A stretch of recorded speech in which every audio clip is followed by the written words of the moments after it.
این هفته خبر تو خبر داره براتون از رسیدن زهر به جاهای حساس ولایت و پیلی پیلی خوردن عظما تو شهرهای عراق.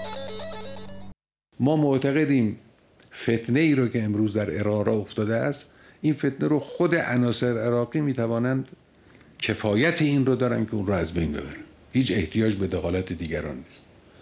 بله، به این ترتیب ولی فقیهی که یه روز خیز برداشته بود تا کل خاورمیانه رو قلمبا کنه و هلال شیعی تشکیل بده، حالا هلالش تاب برداشته و مجبور راه رفته رو برگرده.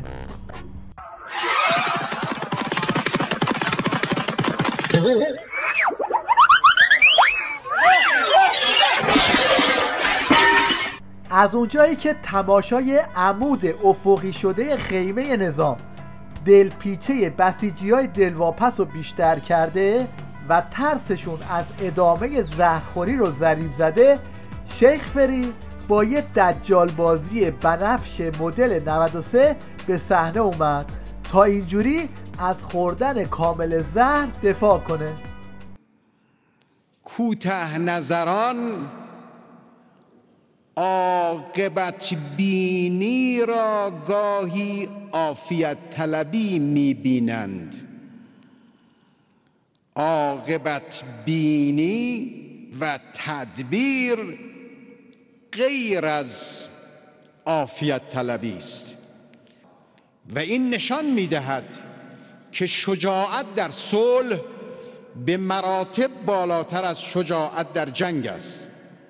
اما این خالی بندیای اعتدالی شیخ فری به جایی که نقش کپسول آتش نشانی رو بازی کنه، مثل بنزینی میمونه که خالی کنی وسط آتیش دعواهای باندی.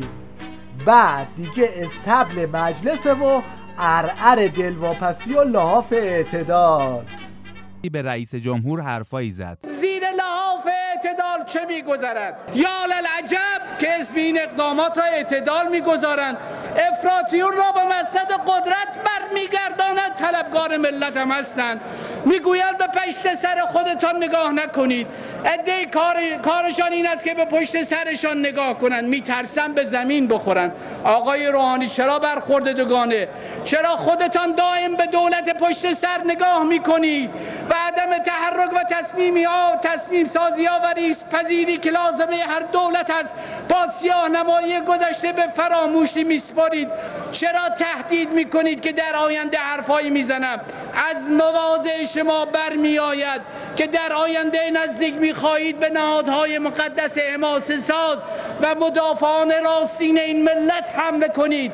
کارهایی که آقای هاشمی و خاتمی نتوانستند انجام دهند شما میخواهید انجام بدهید. بدانید که اگر آن روز برسد شما یکسر تمام مشروعیت خودتان را از دست خواهید داد. تو سالی که علی گدا اسمشو سال فرهنگ گذاشته، زهر فرهنگی حسابی داره تو رگ و پی نظام جولون میده، تا جایی که یکی از کارهای تیویری شده جمع و جور کردن سوتی‌های وزیر فرهنگ و ارشاد شیخ فری یا همون توله جنتی. هیئت نظارت ما تا به حال بیشتر جنبه چماق داشته، یعنی فقط بررسی کنه مطبوعات رو ببینه کدوم باید توبیخ بکنه. توی این وضعیت قاراشمیش نظام که هر کی از یه گوشه‌ای پارازیتی ول میکنه، یهو سر و کله قرضی مرضی هم پیدا شد تا تو یه کمدی استنداپ جمع و جور دق دلی رئیس جمهور نشدنشو اینجوری خالی کنه. چشم رأی دهنده باید بازتر بشه. چشم رأی گیرنده جواب بده. من یک کلمه اومدم گفتم، من یک کلمه الانم به شما میگم، شما چه هیچکدوم به من رأی ندادید، من که میشناسم شما رو. من گفتم چند رأی دادید؟ گفتم 55 میلیون رأی دادید. گفتن شما دیدید؟ گفتم بله. بارها و بارها دیدم. یه کسی اومده چلو کباب داده، مردم چلو کبابش خوردن رفتن به مخالفش رأی دادن. گفتم فلانی اومده یه شب 100,000 چلو کباب داده. تو خوردی؟ من قرضی رو میگم. قرضی خوردی؟ نه دیگه چرا خوردی؟ یکی از چلو کبابخورای قهار نظام این گروهبان گارسیای ریشوه که ظاهرا زهر کشیده به اعصابش و به سود زدنی افتاده که تیمیریش هم از پس ماسمالیش بر نمیاد. بسیج یعنی بحث هیچ. سردار میشه بگید این تعریف‌ها و تفسیرها رو از قوطی کدوم عطاری کشف میکنین؟ این که شما گفتید یعنی بسیجی کسیه که اصلاً نباید فکر کنه، چون فکر کردن حتما پرسش و بحث و بررسی دنبالش میاد که انگاری شما مخالفشید. اینجاست که بسیجی‌های کف کرده و مخلص از وضعیت پاندولی مهره‌های نظام گیج میزنن و دوچار یه چنین وضعیتی میشن.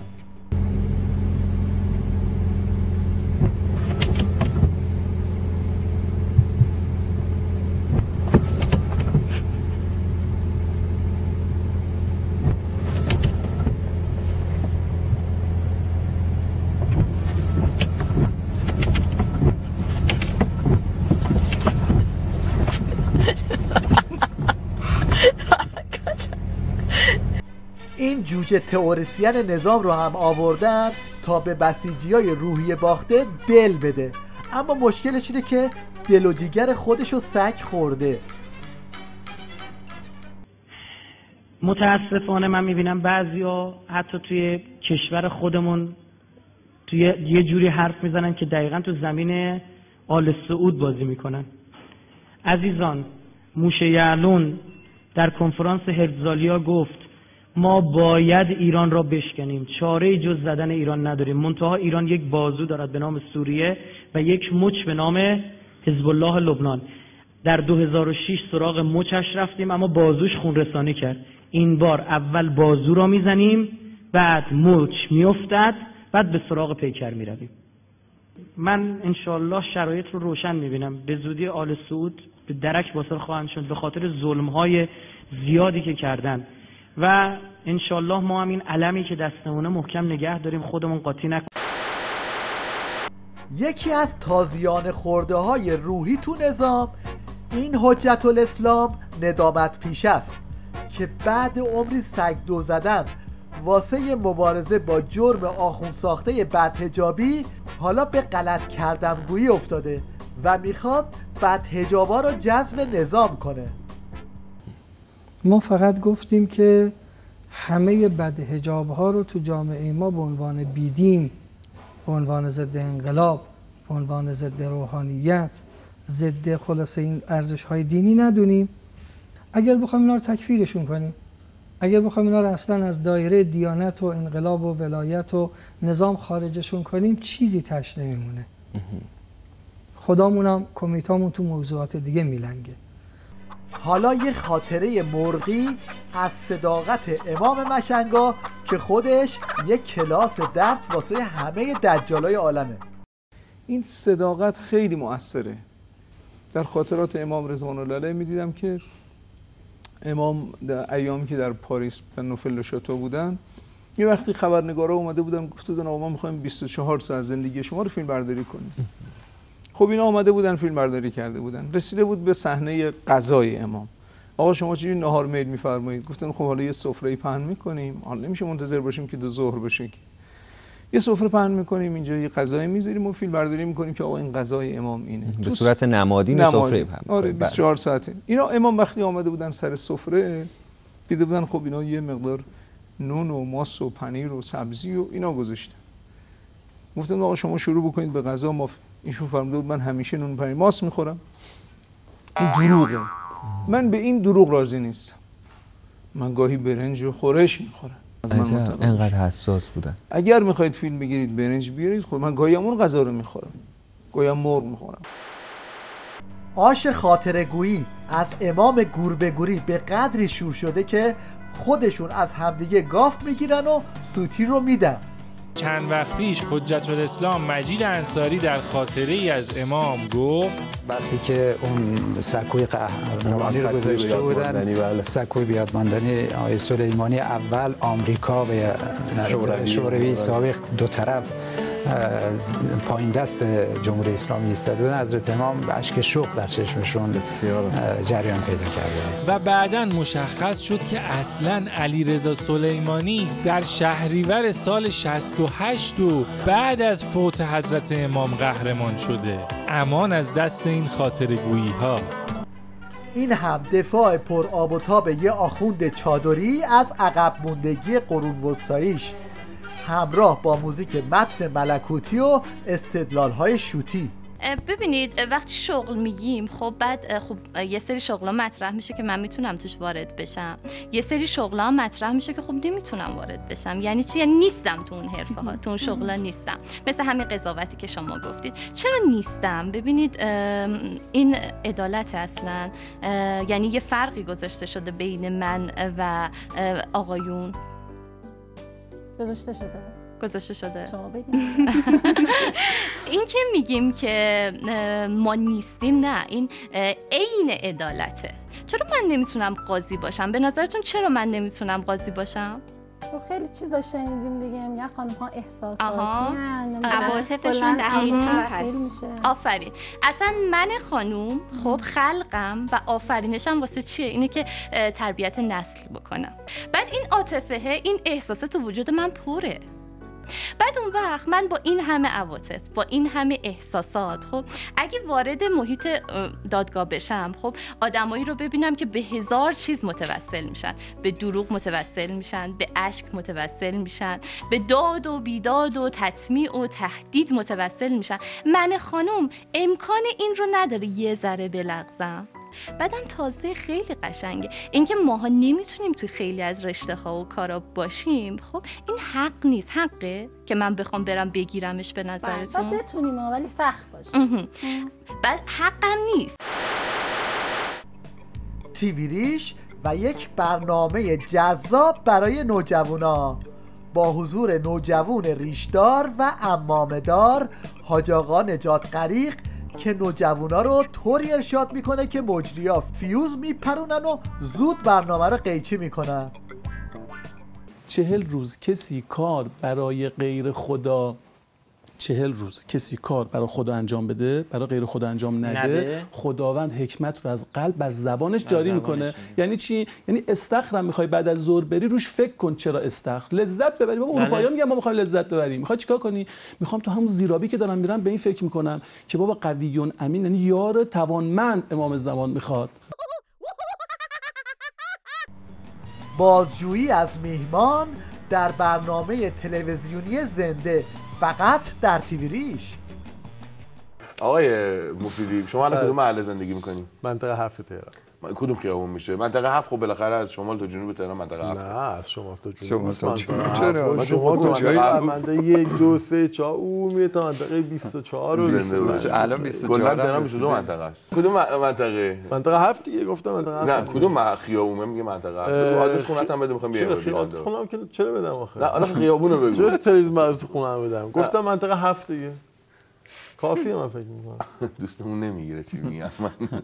کدوم خیابون؟ خیابون مطهری هستین؟ خیابون شهید بهشتی هستین؟ فقط خیابون منطقه 7. منطقه 7. کجای منطقه 7 دوست عزیز؟ چرا منو کلافه می‌کنید؟ همه برنامه‌های تیوی ریش عمامه‌دار شدن جز ویژه برنامه جام جهانی. اینجاست که باید رفت سراغ حجت الاسلام ببتو. از نظر قدرت بدنی فوق‌العاده ایشون قوی بود. یکی از خاطراتش که همیشه میگن جای تعریف داره واسه بچه‌ها، ما اصلا تو زمستون فوتبال بازی می‌کردیم، چون ورزش اینا رو بعضی کلاس‌ها رو من میگفتم. فوتبال بازی می‌کردیم، من خودم مثلا 2 جفت جوراب می‌پوشیدم که موقعی که توپو شوت می‌کنم مثلا پام سرده اذیت نشه. ایشون پا برهنه بازی می‌کرد فوتبال، بعد چنانم توپو شوت می‌کردش که جلو تو وای نمی‌ایستاد. وقتی فوتبالیست پابرهنه این باشه، گزارشگر فوتبال هم میشه این مجری تیوی ریش که با این جنگولک بازی ها میخواد بگه تب جام جهانی بعد جور گرفتتش.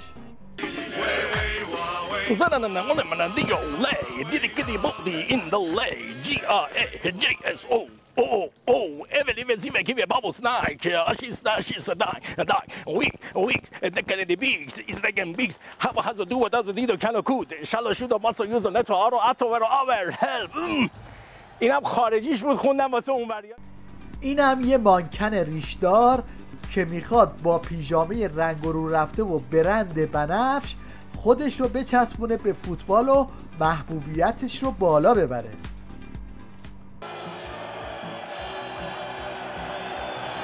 حالا وقتی تیویریش میخواد واسه این فیگور مسخره شیخ فری بازارگرمی کنه، نتیجهش میشه این.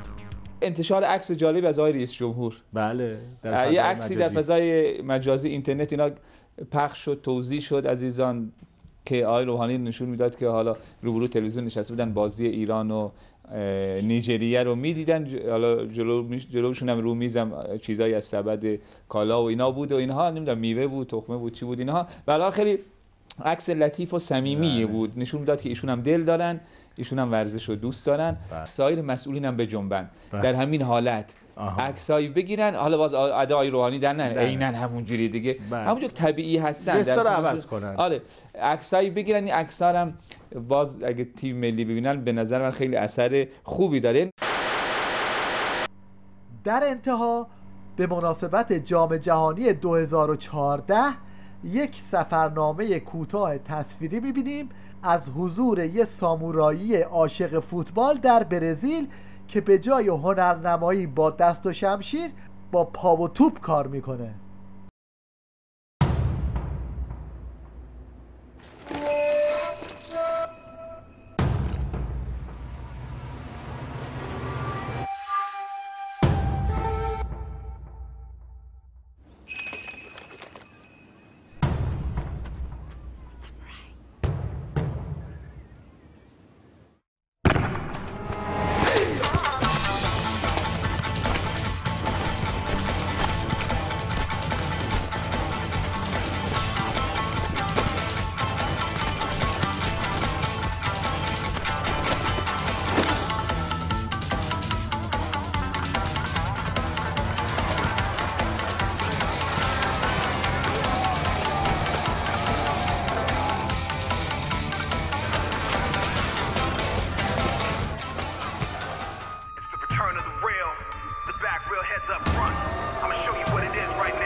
Fuel them any crowd I move them. Fancy with the footwork, they wonder if I'm human. Amazing with the fast lips, cutting like a backspin, ready for the action. I get a perfect 10 like a prime Olympiad. I'm a proven fact, you have yet to get beyond the lab. The pressure's back, fans cheering like I'm the Mac. Body rock without a map, serving with the Buddhist act. Legs moving top with that.